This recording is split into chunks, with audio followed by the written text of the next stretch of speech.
I'm sure you've heard this before, certainly recently. The West Virginia Mountaineers lose as they lose once again, only one win in their last 11. This one, a 71-58 loss to Kansas, number six Kansas. So, not necessarily a surprising one, but yet another loss for Bob Huggins' team. This is your WVU postgame show here on Pittsburgh Sports Live and West Virginia Sports Now. I'm your host, as always, Mike Asti, and I am joined by our Ethan Bock, who covers the Mountaineers for us at WVSN as he is live from the Coliseum. And then I will let him finally go home. A lot of work for us here this evening, Ethan. So I appreciate you joining me and taking the time again.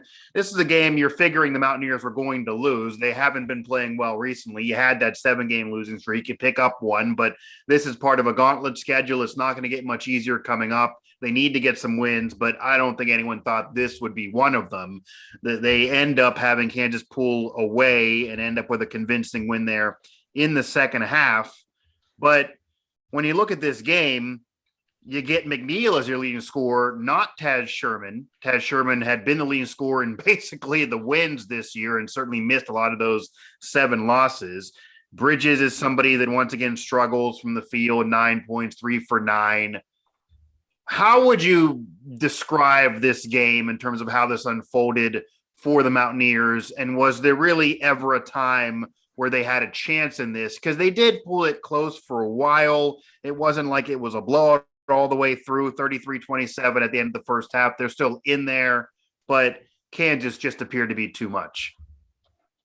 Yeah, I thought their biggest chances when Sean McNeil hit the corner three, brought it down to 2 points. Right. They had all the momentum. It was really loud in the Coliseum, like loudest of the night by far. They had all the momentum. Kansas called timeout, regrouped, got back together, finished the job. This offense is just it's terrible. Like, it's so bad. Like them just to make a layup is like a huge just chore for them. A lot of their layups just end up on the rim. They roll around. They never can really get a lucky roll, but they just can't. They can't get offense. They can't get their offense together at all. That seems like the most annoying part of the losing streak, especially with Taz Sherman out. You knew this team would struggle, and you even knew that it was kind of one-dimensional. Deuce McBride at this game, Miles McBride, New York Nick, and he's doing it in the NBA during All-Star Weekend, had some time off, decided to come back to Morgantown along with some other alums, but it's not like where there's some depth, where he would have been part of this with some depth. Like last year, Taz Sherman underneath him, he added some depth. He was the leading scorer, and there was some depth on the team. Not the case this year. This is kind of a one-horse driven crew. You're trying to find something else. So kind of you knew this could be possible, but yeah, offensively, it's just rough for the Mountaineers, especially when they get cold. And the most annoying part is all those missed layups. They have just perpetually become a bad layup team, even when they finally fixed the free throw shooting issue. Did Bob Huggins say anything about that? What was his attitude and what was the atmosphere around Bob Huggins? He was happy after a fish fry with Barstool Sports and all the money he raised for charity. You then get to this game. Can't imagine he's too thrilled. He's been up and down with whether he's going to be hard on the team, easy on the team, hard on the team again. What's the feeling around Bob Huggins? And did he bring up the layup issue? Because, yeah, they were going to probably lose this game anyway when Kansas pulled away. But, God, layups are just killing this team. And if anything should go right for anyone playing basketball at any level, it should be converting layups. Yeah, he did mention the layup problem. He said he's seen nothing like it in his 40 years of coaching. I haven't either. I'm not as old as him. I haven't been around as long as him. But yeah, it's rough. I cannot imagine his thoughts. Yeah. Yeah. He talked about he looked ahead a little bit, and he said this team still has a chance of making the NCAA tournament. They've talked about it in the locker room. The magic number is 4 wins. Okay. So get 18 wins and you'll be in the fight on Selection Sunday, but they don't have that many games to go. So right. The math isn't adding up here for the Mountaineers here soon. So they talked about the magic number for the tournament, and then they also talked about, or Huggins talked to us about what he's going to do looking forward in recruiting, which is recruit JUCO transfers from Division I, and high school recruit them all as guys that want to come here and bust their tail day in and day out rather than a bunch of big shots. Right. So it's more of the same for Huggins. A similar press conference a week ago during the losing streak of I don't care who you are, how you were recruited, where you recruited, your ranking, what you've done here in the past. If you're not willing to do it my way, get out of town. Yeah, the same Bob Huggins. I'm not surprised, even though you, again, don't expect to win this game. But the problem is, and I know we talked about this before, even in the games that you didn't expect to the Mountaineers to win, because they lost to a lot of ranked teams during this losing streak, and they are in a very tough conference in the Big 12. But they've also lost some games that they otherwise should be able to compete in. They should have been able to maybe beat Oklahoma. Same thing with Arkansas. Those are not ranked teams. And they just lose in a fashion that feels like, even when they pull it close, you mentioned being within 2, it doesn't feel like they're going to win the game, really. It never felt like they were going to win this one all the way through. And just the free throw issues earlier in the season and now layup issues at the end of the year, it is fundamentally poor basketball for West Virginia. And it's very odd for a Bob Huggins team to be bad in this way. It's one thing if they lose. It's not like he hasn't tasted losses along with the 900 plus wins. But this has to frustrate Bob Huggins more than really any team he's had in recent memory. Yeah, I think this team has a lot of issues with just finishing games out. It seems like every game they're in it, at least for a half, they're within 2 possessions in a half. Right. But they never can finish it out in the second half. They always fizzle out. They'll go 8 minutes without scoring a basket, or they always find just crazy ways to fizzle out and not be able to complete a win. And yeah, Huggins is definitely frustrated just at not being able to finish any of these games and steal one. Yeah, our Ethan Bock here joining me from WV Sports Now. The Mountaineers lose 71-58 to Kansas. The losing continues. The Jayhawks keep winning. They're the class of the Big 12. The Mountaineers are certainly not this year. This is our WVU post-game show here. Subscribe to Pittsburgh Sports Live if you like and you want to see more of this, as well as what we have going on throughout our Sports Now family of networks. And notifications when these post-game shows happen is also when any of us go live here on the channel, and also follow at WV Sports Now on Twitter, and WestVirginiaSportsNow.com is where this post-game show will live, and as well as Ethan's game recap will live. Now, I guess for a glass half full take, maybe, in this game to bring some cheer here to the weekend, McNeil 18 points, even though he was 6 for 18, that's a plus. Obviously, you would figure Taz should be the leading scorer when you win, but getting some offensive production from somebody else to be the Robin to his Batman is what West Virginia's kind of wanted all year. We've debated whether it needs to be McNeil or Bridges, and it feels like if it's going to be anybody, it's going to be McNeil now. Is that at all a sign of positive for how they could end this year, if there is a postseason, for just in general this year, that McNeil is stepping up a little bit more recently, even though it's not leading to victories? Yeah, I think the way I look at it is Taz Sherman doesn't just need a Robin; he needs multiple Robins. He does. He needs someone else other than Sean McNeil to have to step up every time and score 15 points. So if he can, I mean, occasionally you'll have Jalen Bridges or Kedrian Johnson or Malik Curry scoring double digits, but nothing consistent from any of those three that can help that out. That's fair. And I know you were high on Bridges earlier in the year when we did some of these shows, predicting he could be that guy. Are you going to admit here live that maybe you were wrong? Are you done with him potentially being that guy now? We only got 5 games left. It appears that he just is not going to be the number 3. I mean, I guess he is the number 3, a de facto 3, but in terms of this being a quote unquote big 3 that basketball teams you like to have, it doesn't appear they're going to find that guy. Has the ship sailed on Bridges being more than just an 8-point type of, I'll give you something as a spark plug, but I'm not going to be able to really be a third star for this team? Yeah, I'll admit I was wrong. I do think we've all been wrong before. I've been waiting for it. He's definitely their third option, but he's just not that. He wouldn't be a third option on another team. Now I think in the future he could really be that guy that's leading this offense, but just right now this season at this point he's not a consistent third option. So you still believe in him, though, as a possibility. That's a, possible with him? Next year, Okay. the year after, yeah. This year, right now, He's at young. this point, no. Yeah.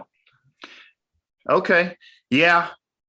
Has this team also, and this again goes to a weird Bob Huggins phenomenon. I know that popular tweet out there that, playing West Virginia is like a tough weekend at your in-laws. It's just not been that way this year, really. The tweet is just a false narrative as much as I like it and sometimes how it's funny. It's just not the case. And defensively, it's been why. This defense has completely collapsed from that 13-2 start, and they had a couple quality wins there, but they mostly were beating up on lesser competition. Once they got in this Big 12 schedule, yeah, the offense has struggled, and yeah, they missed Tad Sherman some games. They need more than just him and even more than McNeil. But is the underrated part that we're not focusing on enough, that maybe all of us are talking about the offense so much, that defensively this team has just also not been nearly good enough to win in a Big 12 conference like this? Yeah, the defense has gotten progressively worse as the year's gone on, but I wouldn't credit that to them being a poor perimeter defensive team or I wouldn't say they're not guarding the ball poorly. Right. The big problem is they can't guard the paint and they can't secure rebounds. They get out rebounded and they allow 30, 40 points in the paint per game. So that's why their defense has struggled over the last couple of weeks, is they don't have any interior defense. It's just really struggled recently. And yeah, maybe it was fool's gold earlier in the year because of the competition. This is much tougher competition. And it's not like they're not trying on defense, even though you're going to point to effort and hustle. I'm sure Huggins is annoyed by free throws and layups being an issue offensively. But you mentioned the rebounding. We always knew it was going to be a problem with Gabe as the only guy who could really rebound most of the year. And he's now got in Huggins' doghouse, but out rebounded in this game 49-32. It's hard to win that way. It really just is. Even if they pull the rebounding battle, even in their wins, they're only getting out rebounded by 5 or so. Okay, that's more reasonable because they're usually going to get out rebounded any given night. But when it's almost a 20 disparity, that's just a problem for West Virginia. Now, got to mention, I mean, Gabe, I can't say that he doesn't see action, but it once again was heavily limited. This is after he got benched the other night and Huggins making it pretty clear that he is in his doghouse. Any updates on Huggins' feelings about him? Did you have any questions that were asked about him in particular after this game? And what is that situation? Because especially with this team being so heavily out-rebounded, he's the only consistent rebounder on this team. And I totally get that Huggins is a Hall of Famer, etc. He should be a Hall of Famer. He's a finalist again. So he's not going to play a guy or give a guy minutes who he feels like hasn't earned them, even if it costs his team overall. But it's safe to say it's really costing the team. I mean, they're getting destroyed rebounding wise, and they probably would have lost this anyway. But it's hard to even compete when you're getting blasted on the glass. And the only big you have is the man in the doghouse. Any updates on Gabe? No updates on Gabe as of today. Yesterday on Friday, Huggins said that Gabe is his own worst enemy. Right. I think Huggins is frustrated we have that video here on PSO. Yeah, go ahead. Sorry. I think Huggins is just frustrated by the amount of fouls that Gabe commits against other teams and just always talking to a ref when a call's made on him. And I just think Huggins is a little tired of it, and he had to prove some point. Yeah, 0 for 2 in this game in terms of shooting. Granted, he's not much of a shooter. 6 rebounds, though. 6 rebounds and a turnover for Gabe in this game in limited minutes after being benched. So that's an improvement. Gets on the floor and does become the leading rebounder again in limited minutes. Just almost it's going to happen if he gets out there. But do you believe that it's just his play? We talked about that earlier in the season, too, that he really almost was a loose cannon in the final minutes of games, that his foul trouble really could hurt a team, and he almost would ruin comebacks or even ruin the team having leads late in games, especially with just immature behavior. You don't believe there's anything else going on, though. It's just Huggins getting frustrated with that behavior on the floor. That's how we got here with Gabe. Yeah, I don't think there's anything else going on. I think it's just the frustration of always talking to the refs and just always running his mouth and just committing stupid fouls. Even though he is their best defender, he just is a little too aggressive sometimes, and that he just tried to prove a point to Gabe, I think. He did. He proved it to the fans, to everyone as well. It was proven here. Ethan Bock joining me from WVSN, our post-game show. The Mountaineers do lose to Kansas.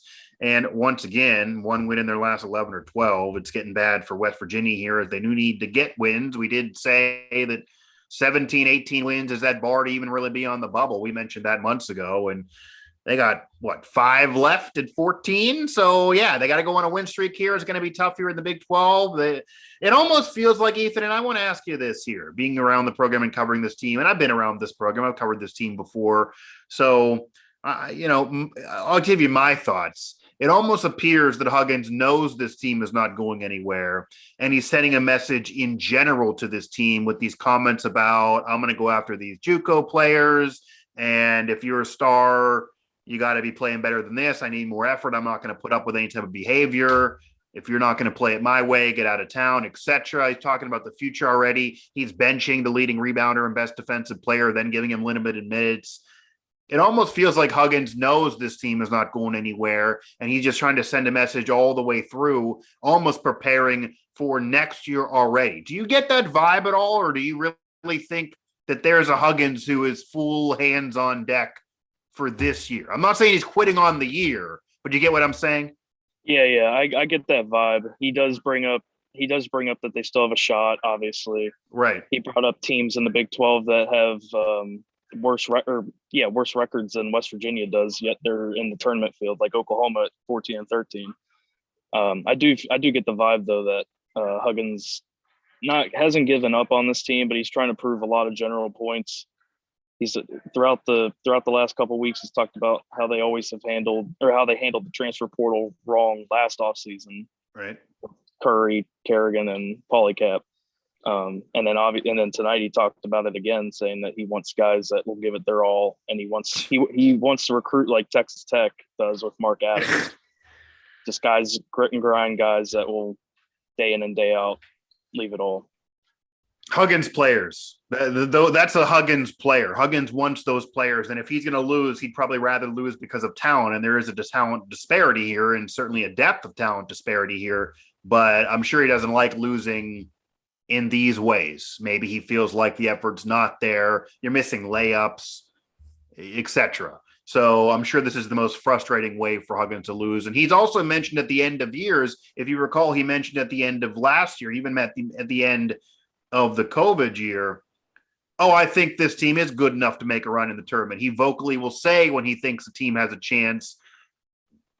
He's not saying that now. It's not like he said, even when they were losing with McBride, he said, this team, I feel like can do it. They're going to turn it around. I feel good about this team. He's not saying that. It doesn't come to me like he's feeling good about this team. But of course, how could you, based on what's going on here? Ethan Bock of WVSN. Now, Ethan, they have to win 4 more games, they claim, to be on the bubble or maybe at that point secure a late seed in the tournament. Okay, you're looking at TCU, Iowa State. They already beat Iowa State this year. Texas, who is the only ranked team left right now. Iowa State no longer ranked after the loss to West Virginia, and they've also been losing. Oklahoma, who they also lost to, despite Oklahoma not being ranked this year. And then TCU again. So that's twice with TCU, 3 more games against quality competition in the middle there. That's 5 more games.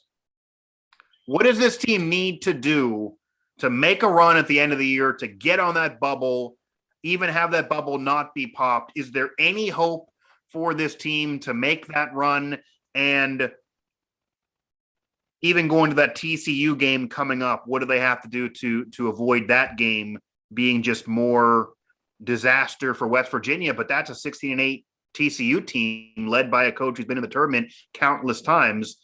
It's not like that's going to be easy at all. Yeah, I think this is the easiest part of their Big 12 schedule. Doesn't say much, but yeah. What worries me is the amount of games that they have next week. They have 3 games in a span of 6 days.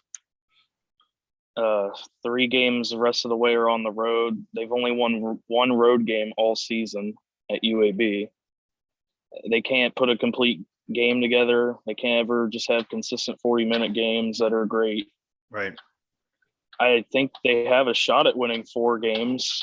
The teams aren't that great. Like TCU's a tournament team, but they could get beat on any night. But all these teams could. Iowa State could. Oklahoma could. Texas and Morgantown could. Yeah. All these games are winnable for West Virginia. It's just, can they put a consistent 40 minutes together? I'm not sure.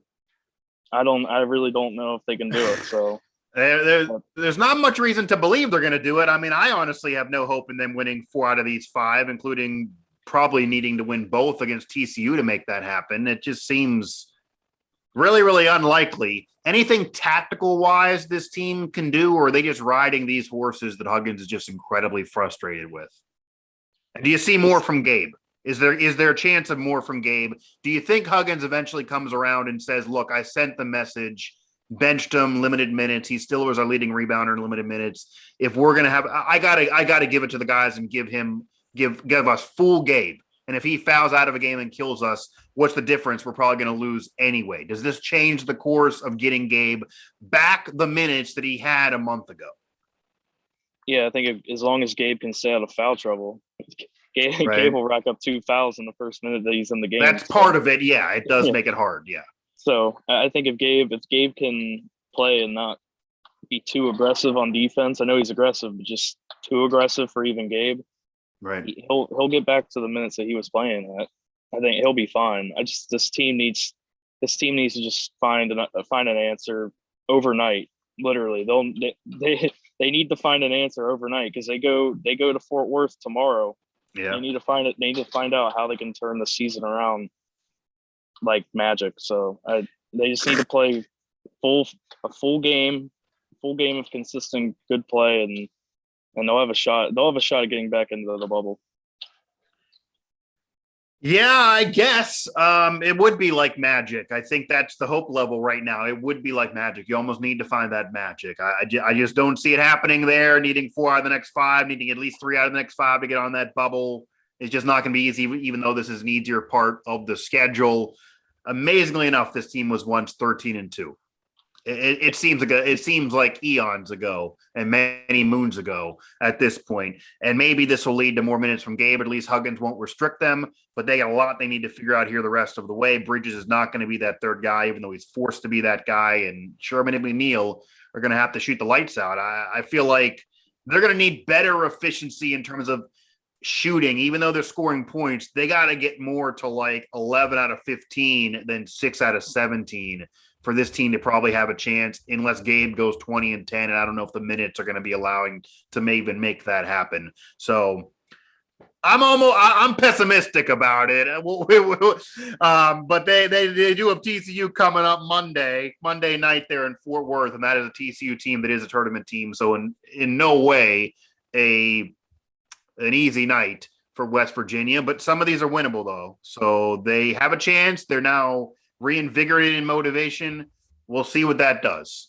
And we'll see what Huggins then does in the future. And if he does the JUCO route, or if he dives into that transfer portal as well, because that might be the way to rebuild quickly. And they do need some more pieces on this team. Ethan, I appreciate the time for sure. Yeah, I do have a quick chatter here. You can't lose 10 out of 11 and expect any tournament bid. Yeah, obviously.